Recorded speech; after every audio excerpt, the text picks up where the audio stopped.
jana yigiye uretse mfate pfunguruko afungutse Jalis ariko zazigenda zintabuka niba ari ubwa mbere nambaye tongo simbizi Simba ari amafaranga pasi wambwiye kugena mwinji nk'ibyo rusazi ngamere wazi ari amafaranga turayarya sarisha durama umusazi wamfashije ukajyana uyu muntu gusenga umuntu mujyanye gusenga ngo bamusengere n'umusazi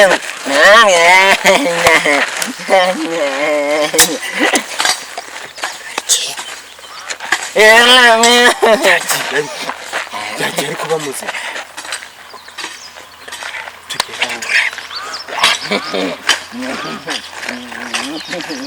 Bizajya utarahara abantu utari hatari nama.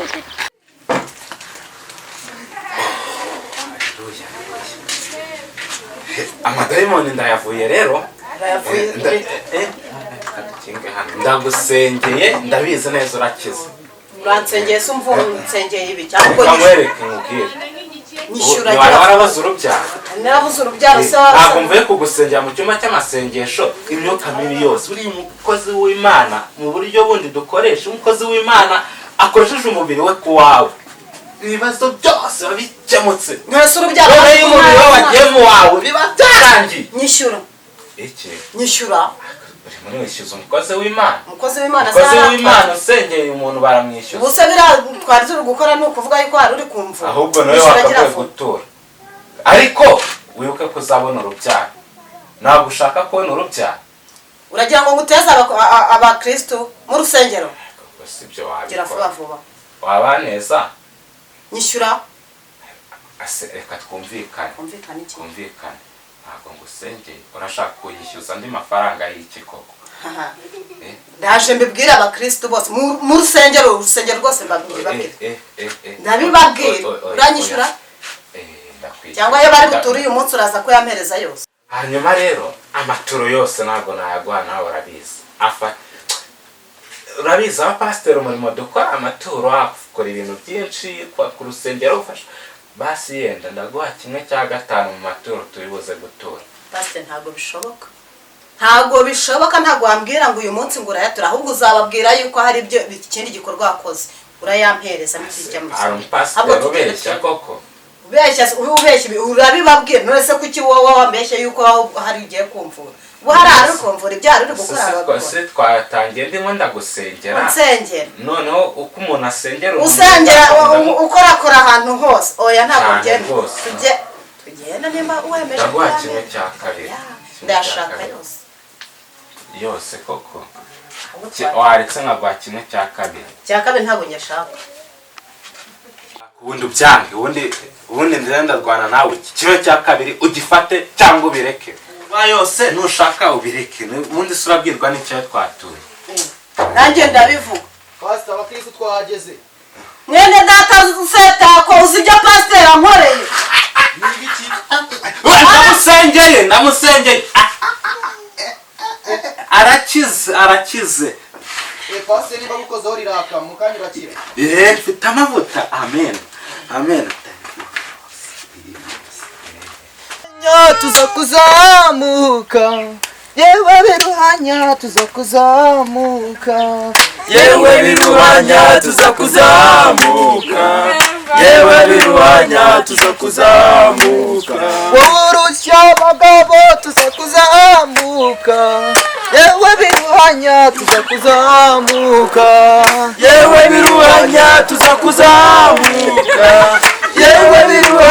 tuza kuzamuka urushya abagore tuza kuzamuka yewe biruhanya tuza kuzamuka yewe biruhanya tuza kuzamuka urushya abakirisitu tuza kuzamuka yewe biruhanya tuza kuzamuka yewe biruhanya tuza kuzamuka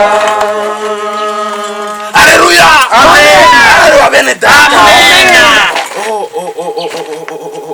sinzi umuntu Imana ibwiye hano haleluya amen Hallelujah. twari tugiye kuvuga ijambo ry'Imana ariko wagira ngo tubanze dukizwe muri twebwe. Amena. Amen. Amen. Amen. Ndikumva Imana imbwiye kuvuga mu ndimi rakatafarasarakafa. Hari umuntu Imana hano ihaye Hyundai imodoka. Ndimo ndamubona ndaza kumuvuga. Haleluya. Haleluya. Amen. Ndikubona umuntu hano wasaze. Haleluya. Amen. Amadayimoni hano agende. Haleluya. Haleluya. Amen. Dayimoni zose zigende. Amen. Kubona umuntu hano bazanye watewe n'abahombi. Baza hano bamuzana hano imbere. Haleluya. Haleluya.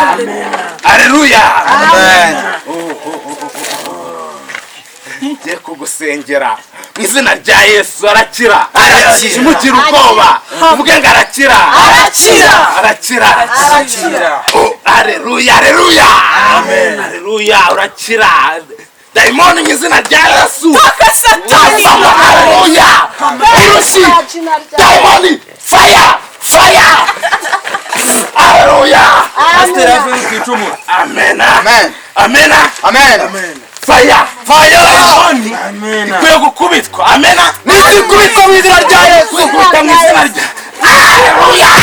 Amen. Haleluya. Amen. Amen. Ndikumva noze uyu mwuka. Amen. Ora midero tarasaka karakaka. Haleluya. Amadayimoni atangiye kuvuga. Navuge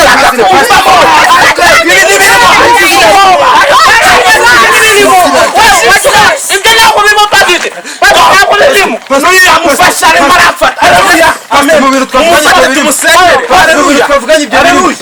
Pastor. ibiki Haleluya. ntabwo birimo. Pastor ntabwo byari birimo. Muzane inkoni. Muzane inkoni. Amadayimoni. Haleluya. Muzane inkoni.